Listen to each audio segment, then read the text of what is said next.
Telespettatrici e telespettatori di Antenna 3, ben ritrovati con lo spazio dell'approfondimento dedicato quest'oggi alla CGIL, con la quale affronteremo dei temi sicuramente di grande attualità. Presento subito i nostri ospiti di oggi, che sono Vigilio Biscaro, segretario generale dello SPI-CGIL Treviso, buongiorno e benvenuto, e Silvia Bresolin, segretaria dello SPI-CGIL di Treviso. Buongiorno anche a lei, grazie per essere qui con noi. Dicevamo un tema di grande attualità e soprattutto di grande interesse, immagino per molte persone che ci stanno seguendo da casa, che possono intervenire come sempre facendo una telefonata al numero che vedete in sovraimpressione per tutte le vostre domande, dubbi e tutto ciò che volete chiedere per chiarire magari la vostra posizione. L'argomento è infatti quello delle pensioni, in particolare il tema è quello dei diritti inespressi e poi della democrazia al lavoro. Vedremo anche nel dettaglio la manifestazione prevista per il prossimo 25 di ottobre. Ma Vigilio Biscaro, cominciamo subito dai diritti inespressi. Che cosa significa? Cosa sono questi diritti inespressi? Grazie.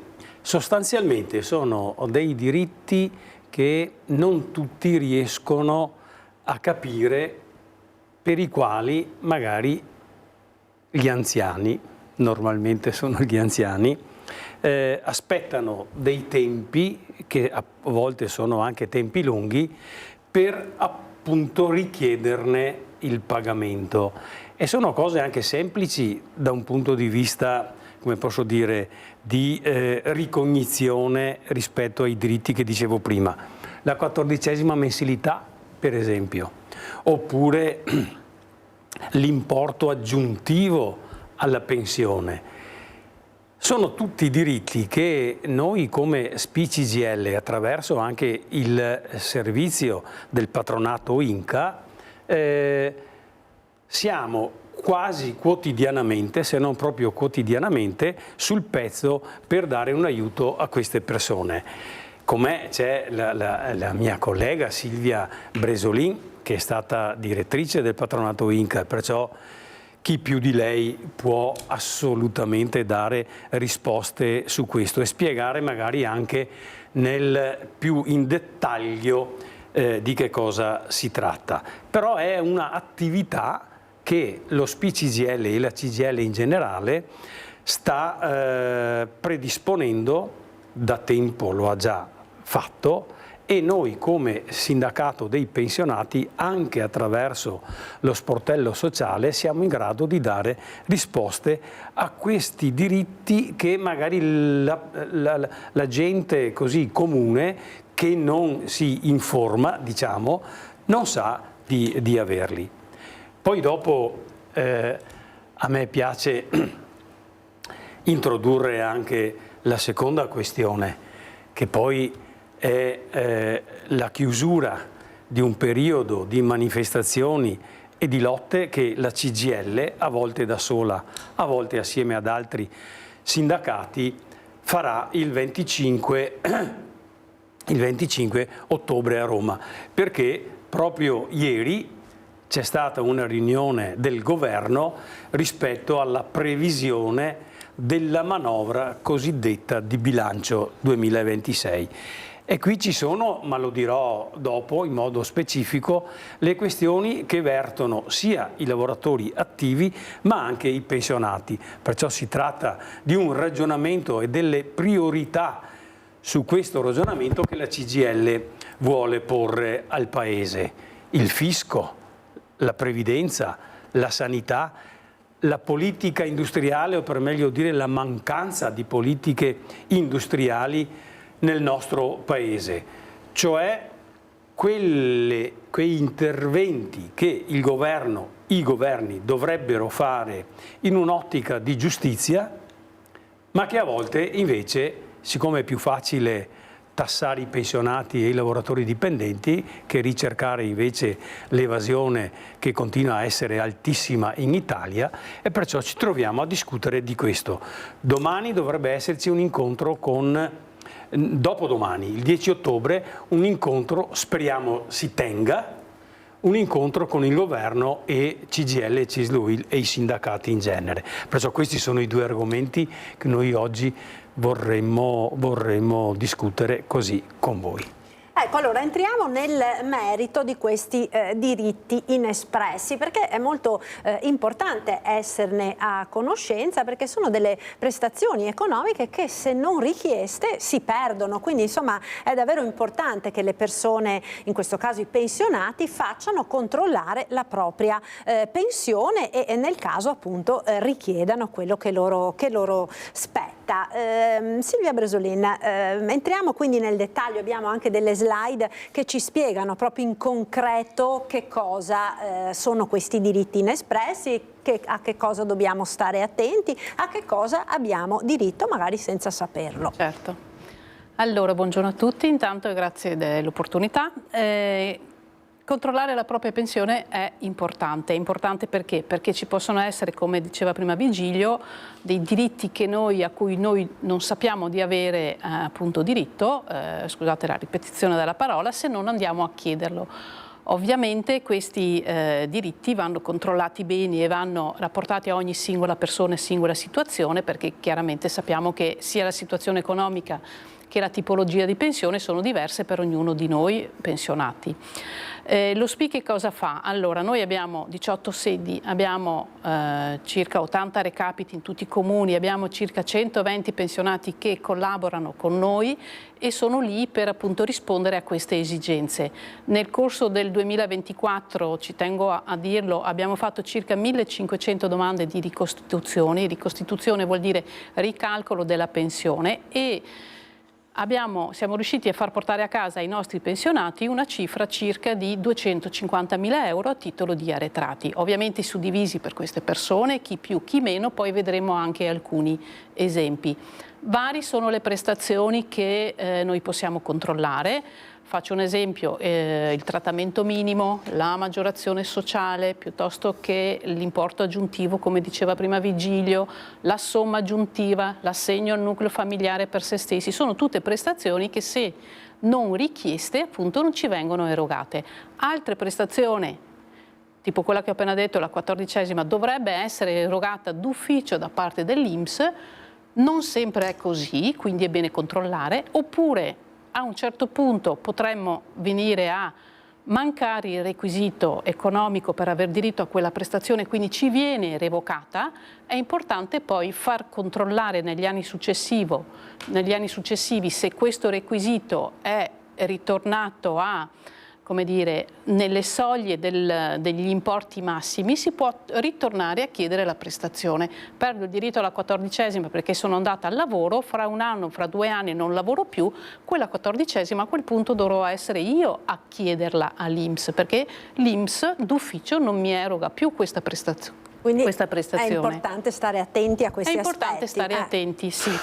Di seguito noi abbiamo qui alcuni esempi, giusto per capire di che cosa stiamo parlando. Ad esempio un invalido civile al 100% a cui non era stato assegnato una maggiorazione sociale. Qui si parla di una persona, era un ragazzo anche abbastanza giovane, perché non da sempre la maggiorazione sociale può essere data anche sulle prestazioni degli invalidi civili. Solo dal 2020 è stato riconosciuto questo diritto a maggiorazione sulle prestazioni degli invalidi, purché ovviamente non si vada a superare un determinato reddito. Quindi stiamo parlando della pensione di invalidità in questo caso. Sì, qui parliamo di una pensione di invalidità civile 100%, ma potrebbe essere data anche a un cieco civile totale o a un sordomuto, non solo all'invalido civile. Se non vado a superare un determinato limite di reddito personale e anche coniugale, la pensione degli invalidi civili potrebbe essere portata dalla classica cifra 333 euro, possiamo arrivare fino a 747 euro e la differenza è notevole, sono quasi 400 euro di differenza. Nel caso che qui vedete, questo signore qui ha avuto una maggiorazione di 196 euro in più ogni mese e ha percepito un arretrato di oltre 6.760 euro. Quindi si possono chiedere anche gli arretrati in questo caso? In determinate condizioni, questo anche le prossime che vedremo, si possono chiedere anche gli arretrati. Questi, vi ricordo, ad esempio, questa maggiorazione è una maggiorazione che non è soggetto IRPEF. Quindi di fatto sono soldi puliti che porta a casa la persona, perché la maggiorazione sociale, come altre prestazioni a sostegno del reddito, in genere non sono imponibili fiscali. Quindi tutto ciò che mi spetta mi viene erogato, quindi non viene tassato l'arretrato. Chi ha diritto allora a questa maggiorazione sociale? Magari se lo vogliamo accennare, che così chi ci ascolta da casa può in qualche maniera già avere un diciamo sostanzialmente per le persone che sono invalidi, parliamo di soggetti che sono totalmente inabili, quindi che hanno un 100% di invalidità, oppure sono ciechi assoluti, oppure sono sordomuti, ma anche tutti coloro che hanno una pensione derivata da contributi, che sia questa di vecchiaia, che sia questa di anzianità, di importo basso e non ha un reddito che supera annualmente la cifra di, lo devo leggere per ricordarmi, scusate, 9.700 euro. Reddito personale, non parliamo qui di reddito ISEE. Se ci fosse anche un coniuge, il limite di reddito da non superare coniugale sono 16.700 euro. Qui parliamo ovviamente di pensioni basse e quindi per pensioni basse spesso e volentieri chi ha la pensione bassa perché ha pochi contributi, la maggior parte delle volte purtroppo sono le donne che magari hanno lavorato 15-20 anni, sono andate in pensione di vecchiaia e quindi non hanno avuto una carriera lavorativa lunga perché, lo sappiamo, si sposano, figli, eccetera, quindi a un certo punto si abbandona l'attività lavorativa. O magari hanno lavorato part-time. O magari hanno lavorato part-time, certo così, però purtroppo spesso si rifà questa condizione proprio alle donne, ecco, pensione bassa e quindi a questo punto, oltre ad aver diritto a un trattamento minimo, ci sono una serie di maggiorazioni sociali. In questo caso parliamo di pensioni derivanti da contributi che possono essere assegnate in vari step. Quando vado in pensione potrei aver diritto al trattamento minimo, raggiungo una determinata età, posso avere la maggiorazione sociale, raggiungo un'altra età ancora, posso avere l'incremento della maggiorazione sociale, per arrivare a avere, con quei limiti di cui parlavo prima, fino a 747 euro al mese. E quindi in questo caso non si guarda l'ISEE, bensì proprio il reddito personale. Questi redditi non sono soggetti a limiti ISEE, ma semplicemente alla verifica dei redditi imponibili a IRPEF. E quindi senz'altro è un aspetto importante. Vogliamo vedere anche un altro caso, così nella slide successiva. Ecco, questo è un caso di una signora, questa me la ricordo bene, la signora Carla era andata in pensione ed aveva avuto diritto alla 14ª l'anno successivo in cui è andata in pensione, l'ha percepita per un paio d'anni, dopodiché gliel'hanno sospesa. La signora era ritornata al lavoro, aiutava il figlio che aveva, mi pare, un ristorante, quindi l'aveva assunto perché gli mancava un dipendente, un cuoco, l'aveva assunto, messa in regola e per un paio d'anni ha avuto un reddito da lavoro dipendente. Quel reddito gli ha fatto superare il limite di reddito a cui devo sottostare per aver diritto alla 14ª. Poi sono passati un po' di anni, la signora non ci ha più fatto caso, a un certo punto la signora è venuta da noi e ha detto ma la mia vicina di casa prende la 14ª e prende tanto quanto me, perché io non ce l'ho. Quindi abbiamo fatto delle verifiche, abbiamo verificato tutto ciò che era successo nella storia della signora e di fatto poi abbiamo verificato i redditi della signora, in questo caso qua ad esempio 14ª, i redditi che sono influiti sono solo esclusivamente quelli del soggetto diretto interessato. Il reddito del coniuge qui non c'entra, anche qui ci sono regole diverse per ogni prestazione, ecco perché serve avere determinate competenze per riuscire poi a capire se davvero la persona ha diritto o meno alla prestazione. Ecco, a questa signora è stato ripristinato il pagamento della 14ª, abbiamo avuto un arretrato relativo ai 5 anni addietro, 546 euro in più nel mese di luglio, perché la 14ª viene erogata nel mese di luglio, più tutti i soldi riferiti agli arretrati, quindi ha portato a casa un arretrato, adesso non ricordo, di 2.730 ecco, lo vediamo appunto nella 2.730 sono soldini. Sono soldini, anche questi non soggetti alla tassazione, quindi anche questi sono puliti. Okay? Quindi sono tutti soldi che sono entrati in tasca di nuovo alla signora. Qui l'attenzione appunto, allora 546 è l'importo della 14esima, non è sempre questo, perché può variare tra i 3,36 e i 6,55, perché la 14esima viene data sì sulle pensioni derivanti da contributi, ma non dipende solo dal limite di reddito, ma dipende anche dalla quantità di contributi che una persona ha versato e dalla categoria della pensione. La 14esima è una delle cose che noi come sindacato riteniamo più giusta e corretta da dare quando si parla di aumento delle pensioni, perché non è indiscriminata, okay? Va proprio a mirare un importo, chiamiamolo aggiuntivo, sulla base anche dei contributi che una persona ha lavorato. Più ha lavorato la persona, più alto è l'importo che gli viene erogato. Quindi più giusto, diciamo, sì, diciamo tra virgolette, più giusto, sì, rispetto sì, ad altri aspetti. Ecco, quindi avrete capito come sia articolata la questione, come sia necessario proprio fare una valutazione, come possiamo dire, ad hoc, proprio perché le variabili da tenere presenti sono diverse, cambiano da persona a persona, non si può fare ovviamente un discorso che vada bene per tutti. Questo ci fa anche capire però quanto sia importante stare attenti, far controllare la propria pensione, far controllare la propria posizione, proprio perché magari ci sono questi cosiddetti diritti inespressi che ci spettano di diritto, ma magari se noi non li richiediamo non ne possiamo aggiungerei solo usufruire. Una cosa sulla 14esima sì. che mi stava sfuggendo, ecco, diciamo che può aspettare coloro che hanno pensioni e redditi comunque non superiore a circa 16.000 euro annui, e ripeto sono solo redditi personali, in questo caso non parliamo di redditi coniugali, quindi 16.000 euro devo dire che insomma tutto sommato rientrano una buona fetta anche di pensionati. E l'altra cosa da ricordarsi è che qui invece i redditi da considerare non sono solo quelli assoggettabili ad IRPEF, ma anche quelli esenti, quindi se la persona dovesse avere oltre a quella pensione un reddito da è anche un invalido civile e dalla prestazione da invalida civile, oppure ha una rendita INAIL, anche quella è un reddito che si deve considerare. Purtroppo spesso questa cosa qui sfugge, perché se arrivano con una dichiarazione dei redditi io potrei vedere che appunto il mio reddito è sotto i 16.000, quindi la persona può anche pensare e dire beh, ma a me spetta la 14esima, perché sappiamo che la rendita INAIL o l'invalidità civile nella dichiarazione dei redditi non la troviamo perché è un reddito esente, ma per questa prestazione quel tipo di reddito purtroppo è influente, quindi bisogna fare attenzione e chiedere sempre anche una cosina in più, perché se mi attesto solo a guardare la dichiarazione dei redditi potrei anche pensare di averne diritto, mentre poi purtroppo quel reddito lì mi fa uscire da quello che è il limite. Ecco, quindi sono davvero tante, no, Vigilio Biscaro, le situazioni. Ovviamente Silvia Bresolin è un'esperta del settore, quindi le conosce tutte. Noi non lo possiamo essere, non siamo quindi in grado di valutare la nostra situazione. Questo ci fa capire quanto sia importante appunto rivolgersi a chi ne sa di questo, no?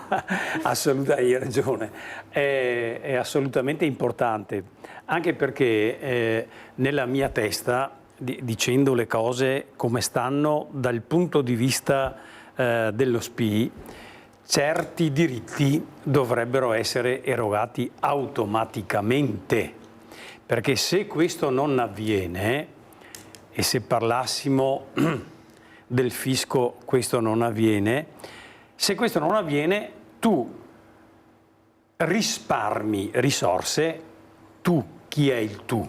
È lo Stato, è l'INPS, diciamo sono i risparmi che le tasse pagate da chi le paga vanno allo Stato. Se tu non le richiedi è come se non esistessero. Allora, io penso che uno Stato moderno su questi argomenti qui dovrebbe far sì che situazioni del genere fossero sanate automaticamente. Purtroppo per noi e purtroppo per chi questi diritti non riesce a riscuoterli, siamo a disposizione per far sì che questi diritti vengano praticati sul serio.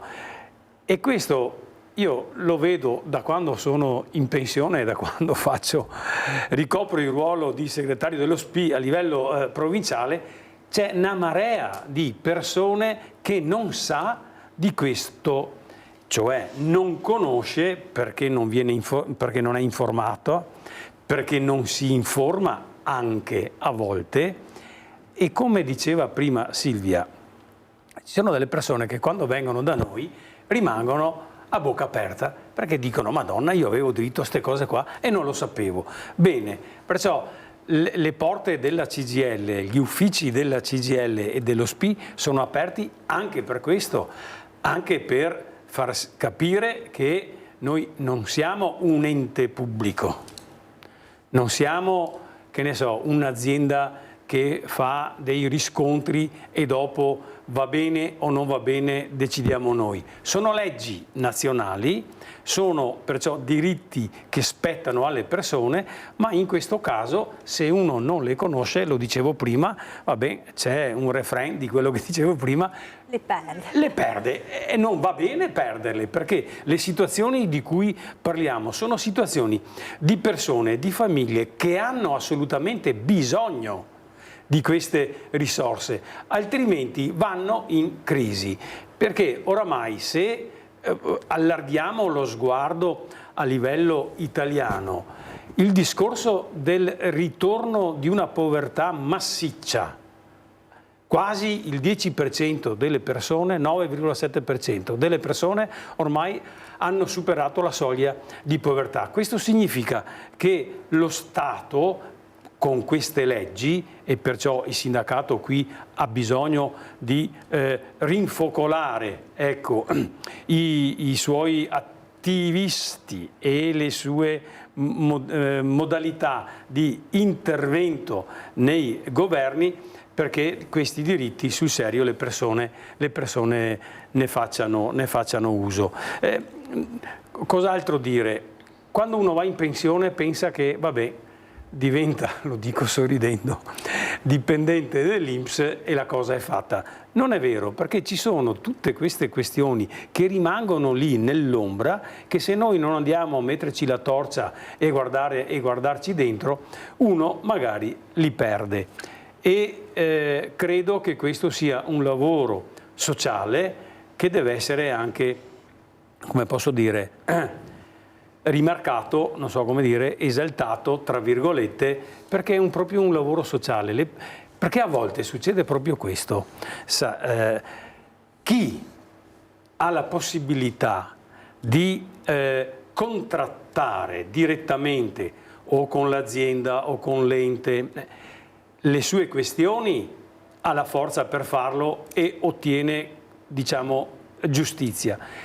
Chi invece non è in grado di farlo, la maggior parte dei casi tace, rimane in silenzio, perché a volte si vergognano di chiedere queste cose qua.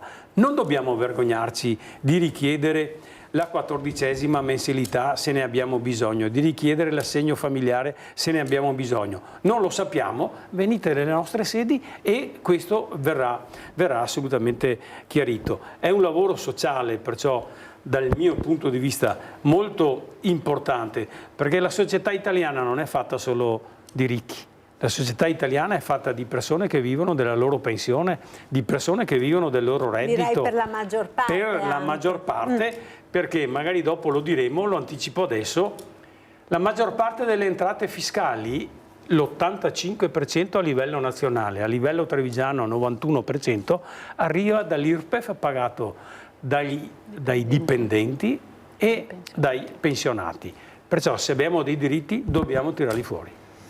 Ecco, allora abbiamo intanto una telefonata di un ascoltatore che ci sta chiamando da casa. Vi ricordo naturalmente che potete intervenire con le vostre domande telefonando al numero che vedete in sovraimpressione. Sentiamo intanto chi ci chiama. Pronto, buongiorno, chi parla? Buongiorno, qua parla la signora Danila. Sto appunto ascoltando la vostra trasmissione. Le parole che ha detto il Signore sono sagge. Però mi chiedo, come lui ha detto che sono quelli che non chiedono perché si vergognano, Non è vero. Il discorso è questo: con tutta quella serie di telematiche che abbiamo in Italia, dopo 20 anni trova una multa che non l'ha pagata. Ma perché i pensionati che hanno sempre contribuito e hanno fatto una famiglia, fatto dei figli e quanto segue, perché non si va a sindacare anche di quelli che tacciono, come ha detto il signore?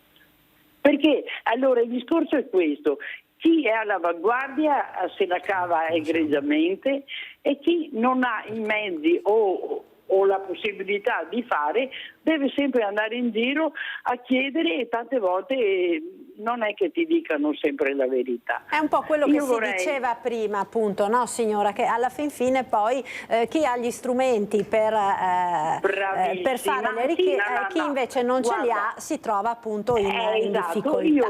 Io ascolto sempre Antena 3, mattina, mezzogiorno e sera, perché mi piace essere aggiornata. Io abito a 30 chilometri da voi. Dunque, mi piace sapere, sono in pensione, dopo tanti anni ho lavorato con famiglia, quanto segue, però il Signore ha detto parole sante. Quelli che non hanno la possibilità oppure la conoscenza sono quelli depennati. Non è giusto, dovrebbero, visto che c'è la telematica, che c'è i computer che sono intelligentoni, che hanno tutti gli strumenti, perché non vanno a sindacare? Sì, Quel signore lì è veramente la persona saggia e lo ammiro. Bene. Ecco, allora Vigilio Biscaro, i capelli bianchi le servono a qualcosa, no? Sì, non mi faccia arrossire, signora, però lei ha detto una cosa santa e continuerei così. Noi anziani, perché io sono anziano, non sempre siamo in grado di maneggiare questi strumenti nel miglior modo, però abbiamo i figli e abbiamo i nipoti. Non dobbiamo aver paura di chiedere aiuto ai nostri figli e ai nostri nipoti perché ci aiutino a maneggiare questi strumenti, perché non c'è solo la telematica, il fatto che su un telefonino io oggi posso fare tutto con il telefonino, significa che noi dobbiamo rianalfabetizzarci rispetto all'uso di questi strumenti. Io lo so che sto dicendo cose che teoricamente vanno bene, ma poi in pratica non tutti li mettono appunto a terra.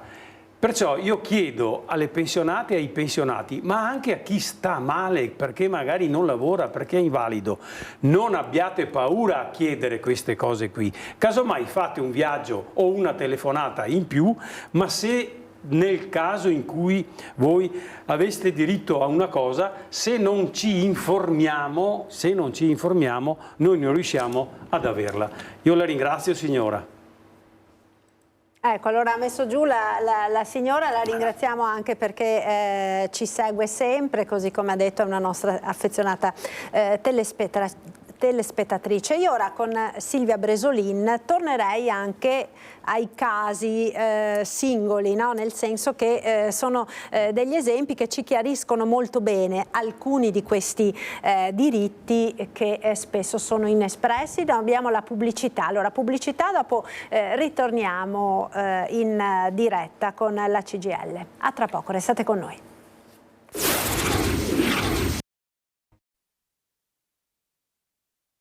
Eccoci nuovamente in diretta con l'approfondimento dedicato alla CGIL. Quest'oggi stiamo parlando di diritti inespressi e democrazia al lavoro. Con Silvia Bresolin vorrei quindi tornare ad alcuni esempi proprio per chiarire i vari casi di questi diritti inespressi che possono essere appunto richiesti. Un caso, quello che vediamo nella slide, mi sembra sia la numero 4, la numero 5 è la pensionata invalida titolare di pensione di reversibilità, che può richiedere l'assegno per il nucleo familiare. Anche questo è un altro aspetto importante. Esatto, sembra anche una contraddizione, perché parliamo di una pensionata invalida titolare di pensione di reversibilità, vuol dire che la signora, o se fosse anche un uomo non cambierebbe, è vedova o vedovo.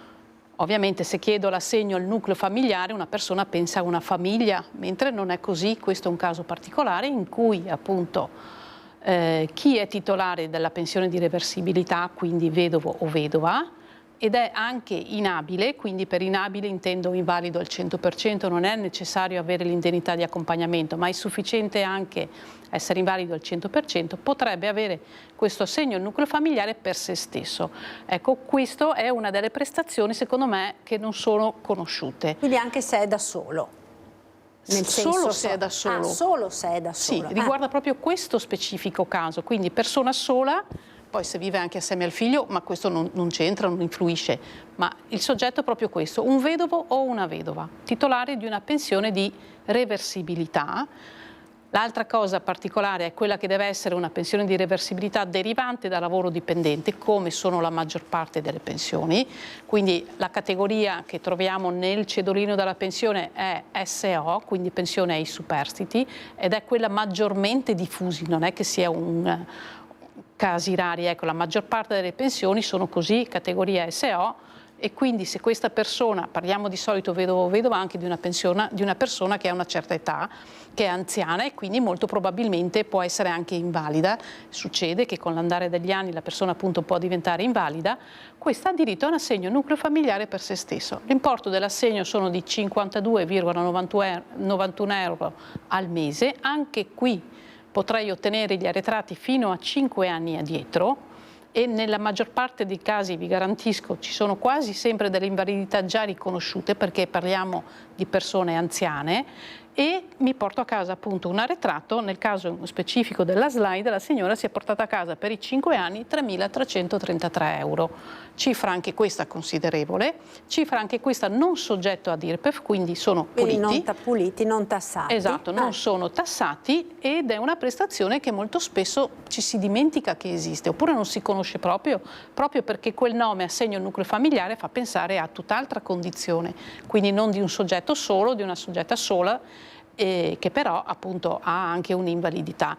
Noi stiamo andando anche nelle case di riposo, facciamo delle permanenze nelle case di riposo, qui quelle che ci sono nella zona di Treviso, ma non solo, e vi garantisco che lì dentro sono quasi tutte così.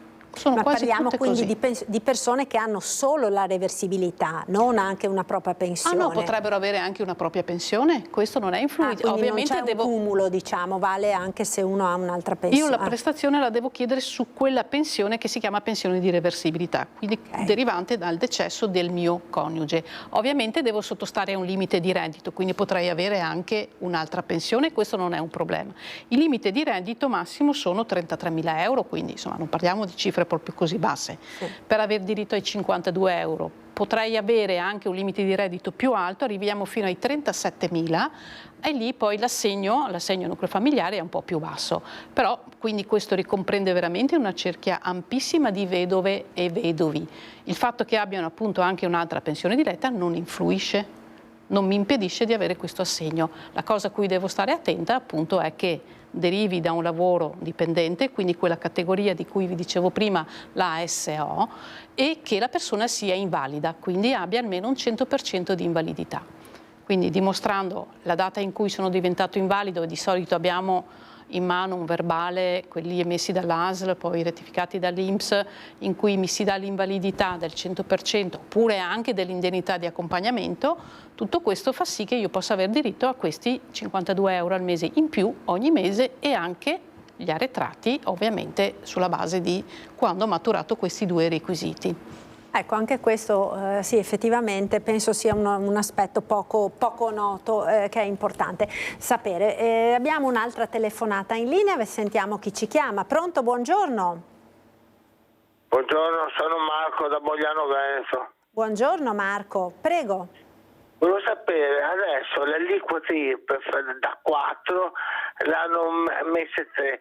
Allora io ho una pensione da 9.199,15 centesimi e pago di ritenute IRPEF 205,85 e addizionale regionale IRPEF 113,15. Volevo sapere, a me non mi hanno detto che avevo diritto a avere la 14ª a luglio, perché a luglio non ho ricevuto nessuna 14ª. Volevo sapere, purtroppo le stesse percentuali di IRPEF, che c'hai un reddito da 9.199,15 o che ce l'hai da 75 75.000 imponibile INPS, paghi la stessa cifra praticamente. Com'è questa situazione? Volevo parlare con il signor Biscaro per sapere cosa ne pensa di questo fatto. Grazie. Allora, grazie intanto per averci chiamato, forse servirebbe qualche elemento in più, mi pare no, di aver Silvia? capito, no? Sì, io non ho compreso proprio bene quella cifra che ha detto, immagino che sia il suo reddito annuo. Presumo di sì, è ancora in linea? Marco è ancora in linea? No, è caduta la linea. Allora, cosa possiamo dire a Marco? Prima cosa che direi è venire a trovarci nei nostri uffici in modo da poter esaminare bene la situazione. Poi se davvero quello è il reddito annuo, a me viene da dire sicuramente spetterà anche la 14ª. È vero che l'INPS dovrebbe erogare d'ufficio questa prestazione, ma non sempre avviene per determinati motivi, insomma, o per vari motivi. Quindi che se il signor Marco appunto ha diritto alla 14ª non è un problema, andremo ad appurarlo sulla base dei redditi che ha, di pensione o altri redditi, eventualmente facciamo la domanda, non ci saranno problemi a recuperare anche arretrati se dovesse averne diritto. La 14ª, lo ricordo, però è subordinato anche al fatto di avere almeno 64 anni di età. Se il signor Marco è giovane e dovesse avere 62-63 anni, è chiaro che la 14ª, indipendentemente dai redditi bassi, non viene erogata. Quindi deve aspettare nel caso i 64 anni di età. 64 anni, sì, perché prima non abbiamo parlato di età, ma di fatto è un altro dei requisiti. Ecco, quindi allora il consiglio è quello di recarsi presso un ufficio dello SPCGIL. A Mogliano, diceva Biscaro, ce n'è uno, per cui basta prendere appuntamento. Sì, ma scusami. No, vai, prego. Marco, vai tranquillamente nella sede della CGIL di Mogliano e là trovi delle ragazze, io le chiamo così, che ti daranno tutte le risposte. Mentre, anticipando qualcosa rispetto al fisco, tu parlavi delle 3 aliquote. Sì, è vero, ne avevamo 4, ne avevamo 5, ne avevamo tantissime negli anni 70. Oggi però siamo in presenza di una proposta che non è ancora diventata ufficiale, di questo governo, che dice abbasso le tasse. E sai a chi le vuole abbassare? Le vuole abbassare a chi ha più di 28.000 euro fino ai 60.000 euro. Questi qui finora pagano il 35% di IRPEF.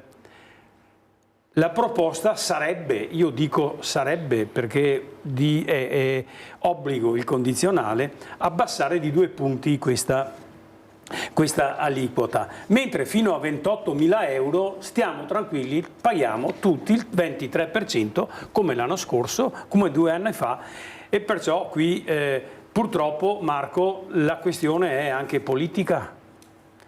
È questo governo che fa questa proposta, non il sindacato ne ha fatte altre proprio in relazione al fatto che chi ha poco reddito, un basso reddito, chi ha poca pensione, una bassa pensione, deve essere agevolato rispetto a chi ne ha di più. Ma questa è una questione, diciamo, di equità fiscale, dopo, se ho tempo, ne parlerò diffusamente. Grazie Marco, se sei ancora in linea, questo è quello che volevo dire. Ecco, allora Silvia Bresolin, ritorniamo ancora all'ultima delle nostre slide relative ai diritti inespressi, per un altro esempio, un altro caso che potrebbe appunto interessare diversi pensionati.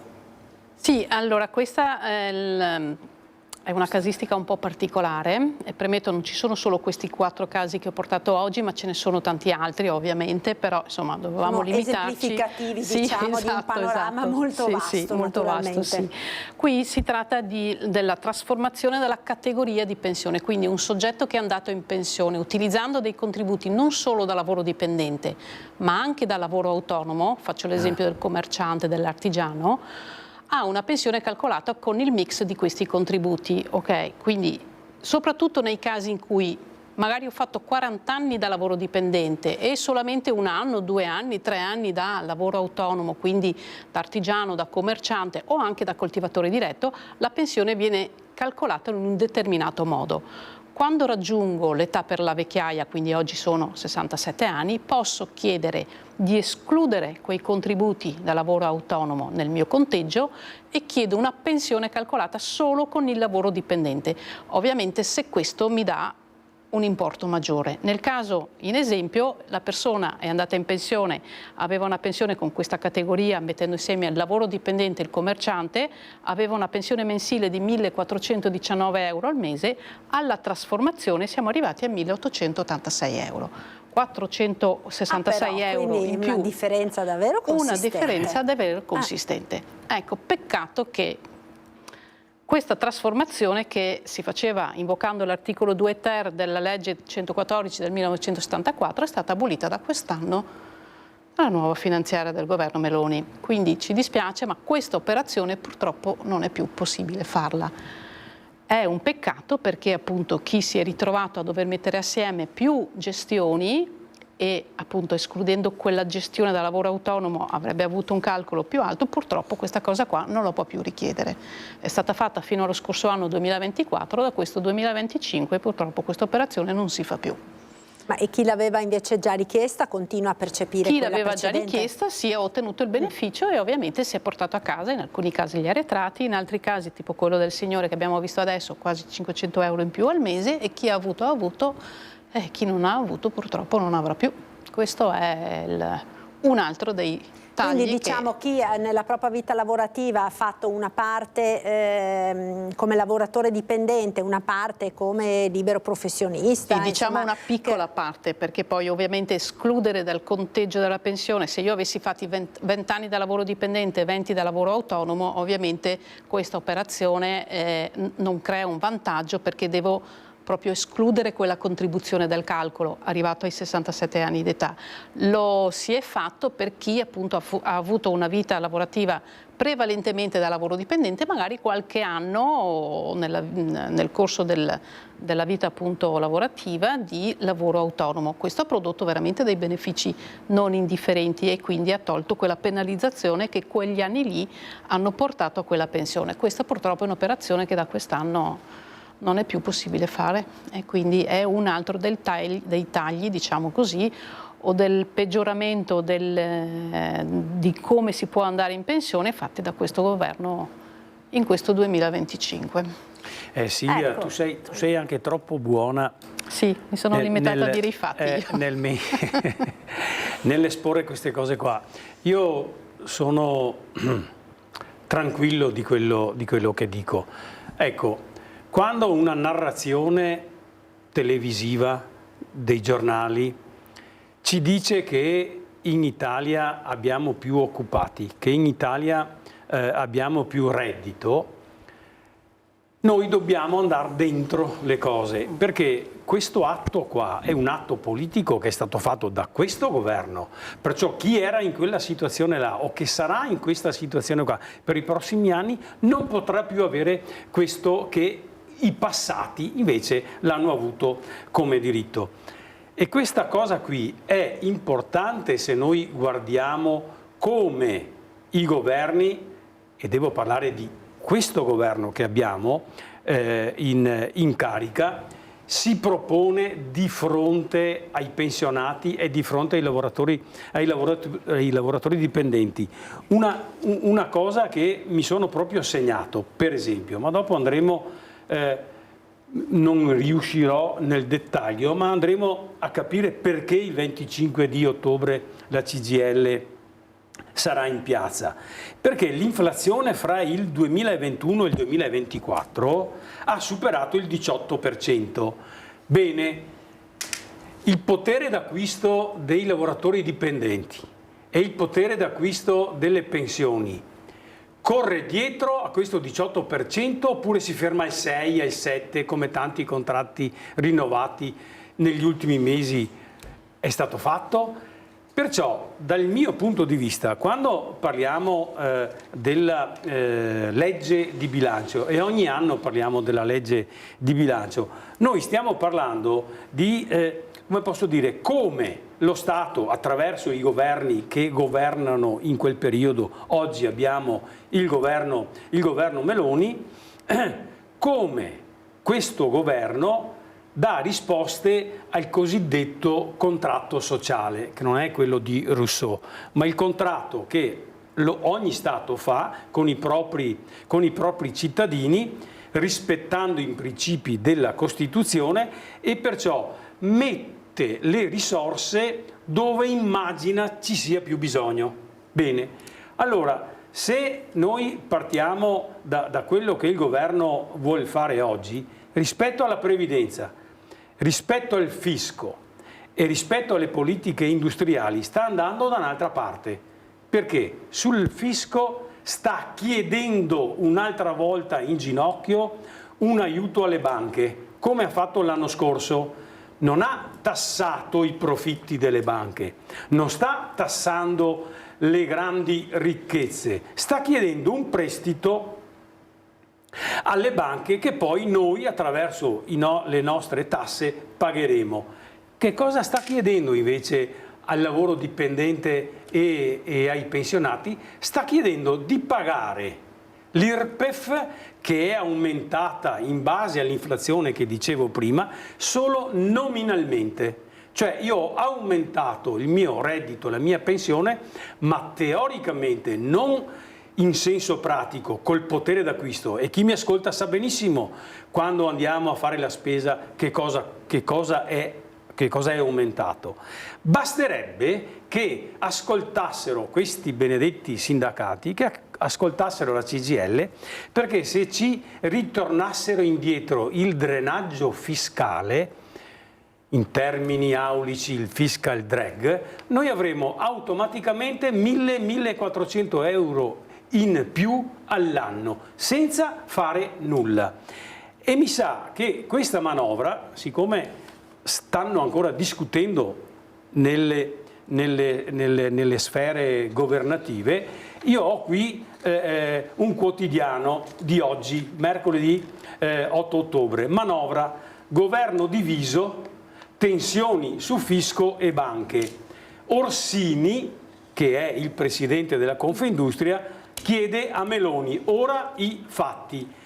Anche noi chiediamo i fatti, ma i fatti non possono, per esempio, tralasciare il fatto che dopo il Covid e dopo l'aumento del prodotto interno lordo, sul quale vanno calcolati gli investimenti su istruzione, per esempio anche su salute, non dobbiamo dimenticare che questa situazione stagnante rispetto all'industria, e va un po' meglio l'agricoltura, ci porta a fare una previsione negativa, e se non è negativa è dello 0,1-0,2 di aumento del PIL rispetto al post-Covid, dove abbiamo fatto meglio di tutti gli altri paesi europei, è vero, più del 7%. Questo sta a indicare che se il PIL non aumenta ha delle cause. Le cause, dal mio punto di vista, sono rintracciabili grosso modo nella mancato aumento della produttività del lavoro e della produttività in generale del sistema. Ma mi sto domandando, dove devo mettere io le risorse che ho? Perché sempre guardando questo quotidiano, la manovra dovrebbe avere un importo complessivo di 16 miliardi, 10 miliardi di tagli alla spesa e 6 miliardi di maggiori entrate. Beh, noi sulle maggiori entrate abbiamo fatto il nostro, perché come dicevo prima, pagando l'IRPEF sulle nostre pensioni e sulle nostre retribuzioni, abbiamo portato 12, 13, 20 miliardi in più in questi 2 anni al governo. Quanto sta spendendo? Ho sbagliato termine, scusatemi. Quanto sta investendo questo governo o vuole investire sull'istruzione? Che secondo me, assieme alla sanità, è uno dei diritti universali senza i quali l'Italia, ahimè e ai noi, sarà costretta a un declino pesante. La devo interrompere perché dobbiamo chiudere. Allora, è questo proprio uno dei motivi per i quali ritorneremo perché per non i quali possiamo. sarete in piazza il 25 di ottobre, ma ci torneremo. Chiedo scusa, ma sono un po'... Si è infervorato sì. nel tema, quindi ricordiamo 25 ottobre Però se manifestazione nazionale se a posso, Roma. visto che è lì e non ho parlato, non ho avuto tempo di parlare finora, noi il 25 ottobre andiamo in piazza perché non vogliamo che le risorse che abbiamo vengano spese per il riarmo. Non mi interessa in che modo. Non mi interessa se è a livello europeo o a livello nazionale come invece stanno facendo. Mi interessa invece ribadire che se un paese, se un pianeta non ha la pace come primo obiettivo, è un pianeta destinato al declino. Grazie allora a Vigilio Biscaro, segretario generale dello SPCGIL di Treviso, a Silvia Bresolin, sempre dello SPCGIL di Treviso. La trasmissione termina qui, grazie naturalmente a tutti voi per averci seguito. Buon proseguimento sui nostri programmi.